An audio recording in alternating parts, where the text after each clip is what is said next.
여러분 안녕하십니까? 문화, 심리, 사회, 연애 현상을 알려드리는 상담 심리학 박사 권영찬 소장입니다. 자, 이번 시간에 우리 두 번째 재판을 앞두고 있는 가수 김호중님 소식입니다. 우리 김호중 씨가 오는 8월 19일 날 오전 10시에 재판을 받습니다. 두 번째 재판입니다. 자, 그런데 제가 어제 현장에서 처음부터 끝까지 모든 취재를 했습니다. 깜짝 놀랐습니다. 대한민국 언론사 이렇게까지 해도 됩니까? 어제 저는 현장에 1시 30분 정도에 도착을 했습니다. 그리고 법원으로부터 촬영 허가서를 받았습니다. 그런데 촬영 허가서라는 건요, 법원 앞에서입니다. 이게 법원 안으로 들어가면요, 촬영을 못하게 되어 있습니다. 법적으로 처벌을 받을 수 있습니다. 법정도 마찬가지입니다. 그리고 제가 전에 말씀드렸죠. 첫날 사건이 있기까지는 사건 번호를 알 수가 없습니다. 그런데 재판정에 가면요, 이렇게 사건 번호가 쓰여져 있습니다. 그래서 재판 첫날이 돼야지 사건 번호를 알 수 있다는 겁니다. 재판정에 가면요, 사건 번호와 함께 김호중님 이름이 아니라 김땡땡, 이광득이 아니라 이땡땡으로 되어 있습니다. 자, 그러면은 있는 그대로 취재 현장 알려드리겠습니다. 어제 제가 현장에 도착했을 때요, 왼쪽에는 아리스 분들이 있었습니다. 강성 아리스 분들, 운영진입니다. 그리고 오른쪽에는 기자들이 자리에 앉아 있었습니다. 그런데 왜 한 여자분이 갑자기 김호중 엄마로 둔갑했을까요? 사연이 이렇습니다. 어제 아리스 운영진들이 먼저 많이 와 있었습니다. 그리고 김호중님 아버님이 와 있었습니다. 그런데 운영진과 아버님 간에 말싸움이 있었습니다. 그러자 아버님은 화가 났고 1층으로 왔습니다. 그런데 최근에 이호선 변호사 문제로 인해서 전화를 받게 됩니다. 그리고 이 여성분과 김호중님 아버님이 통화를 하게 됐습니다. 그 통화 내용은 제가 알고 있는데요, 밝히지 않도록 하겠습니다.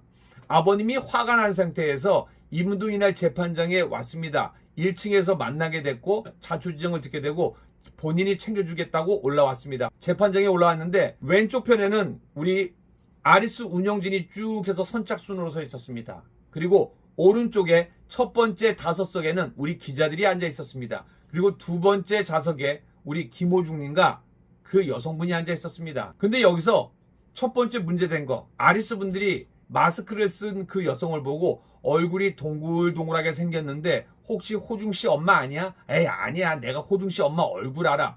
그런데 아리스라면요, 호중 씨 어머님 얼굴을 대충 압니다. 어느 정도 체격이 있습니다. 근데 이 여성은요, 굉장히 왜소합니다. 거기서 혹시 호중 씨 엄마 아니야? 라는 이야기가 나왔습니다. 자, 그러면 왜 기자들은 호중 씨 엄마라고 했을까요?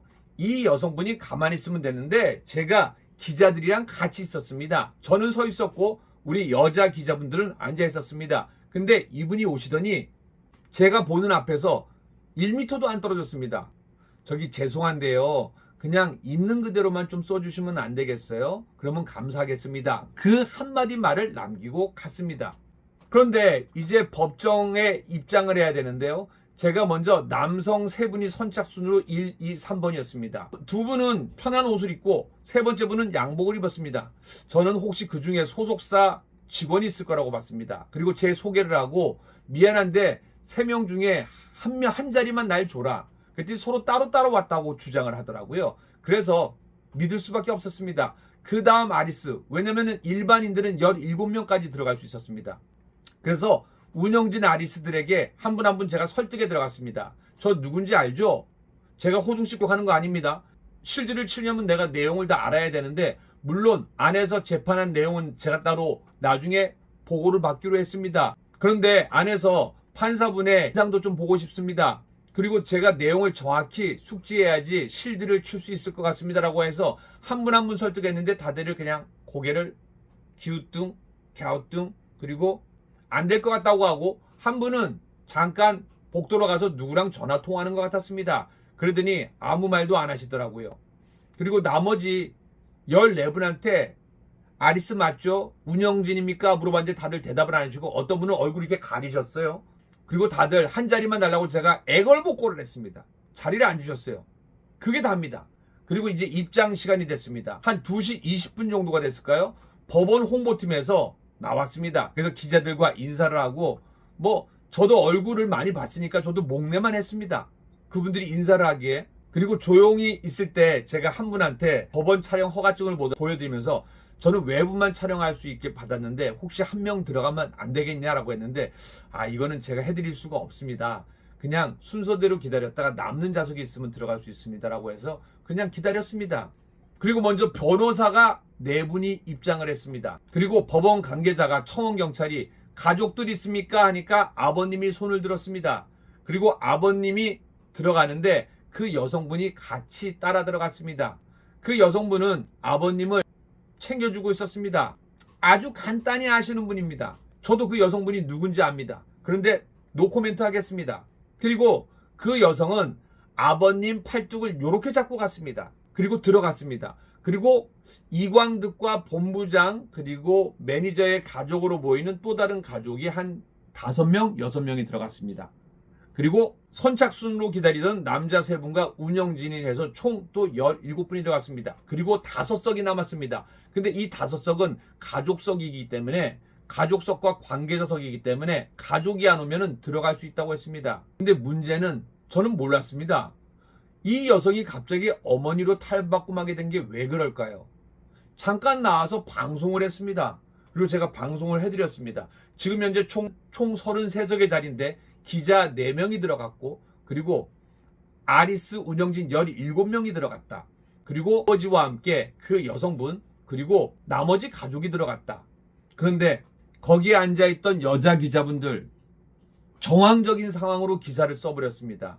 이 여성은 한 번도 엄마나 어머니란 단어를 쓰지 않았습니다. 이 말만 했습니다. 죄송한데 김호중 씨에 대해서 있는 그대로만 써주세요. 이 한마디였습니다. 어머니라고 한 적이 없습니다. 그럼 어머니가 왜 나왔을까요? 기자분들이 봤을 적에 아버지 손을 요렇게 잡고 가니까 근데 요렇게 잡고 가는 것도 저만 봤습니다. 왜냐면 겹쳐서 가다 보니까 손을 잡고 가는 것처럼 보입니다. 어머니인 줄 알았나 봅니다. 근데 하나만 알고 둘은 모르는 기자분들입니다. 왜냐? 김호중 씨 부모님은 어렸을 때 이혼을 해서 안 본 지 꽤 됐습니다. 서로 재가를 하셨기 때문입니다. 물론 아버지가 여기 왜 오셨는지 모르겠습니다. 저는 아버님한테 또 오해를 받을까봐 인사는 드리지 못했습니다. 그 여성과도 인사는 하지는 않았습니다. 혹시라도 모른 또 다른 오해가 거짓말이 나오기 때문입니다. 대신 운영진님과는 대화를 많이 했습니다. 나 좀 들여다 보내줘요. 그래야지 내가 실드를 쳐줄 수 있어요. 판사분 좀 인상 좀 봅시다. 다 노후했습니다. 그리고 더 웃긴 거는 처음 이 기사를 쓴 언론사는 제가 소속사 관계자에게 어머니가 없었다. 왜 이런 기사가 나왔냐. 누가 이런 내용을 뿌렸냐라고 하자 연락이 갔는지 슬그머니 그 기사는 사라졌습니다. 그런데 문제는 그 기사를 보고 베껴 쓴 언론사입니다. 눈덩이처럼 커졌습니다. 거짓말이 커졌습니다. 그리고 수십 개 언론사가 베꼈습니다. 그리고 제가 이 영상을 올렸습니다. 전부 거짓이다. 그리고 제가 소속사 관계자에게 또 알렸습니다. 이거 문제 있다. 그래서 그 다음부터는 소속사 관계자 누군지 아시죠? 홍보대행사가 호중씨 어머니가 아니라고 합니다. 이 말만 했습니다. 본인은 그렇게 주장하고 있습니다. 그랬더니 기자들이 이제는 사칭이라는 단어를 썼습니다. 아무 관계가 없는 여성인데 사칭을 했다. 어제 현장에는 이진호 기자가 오지를 않았습니다. 이진호 유튜버가 오지를 않았습니다. 물론 이진호 유튜버는 오지도 않고 기사를 보고 정리를 했습니다. 마치 자기가 다 본 것처럼요. 이진호 씨, 그리고 여기 서울지검 아니야. 서울중앙지방법원이야. 이진호 씨는 이런 걸 굉장히 자주 실수를 보입니다.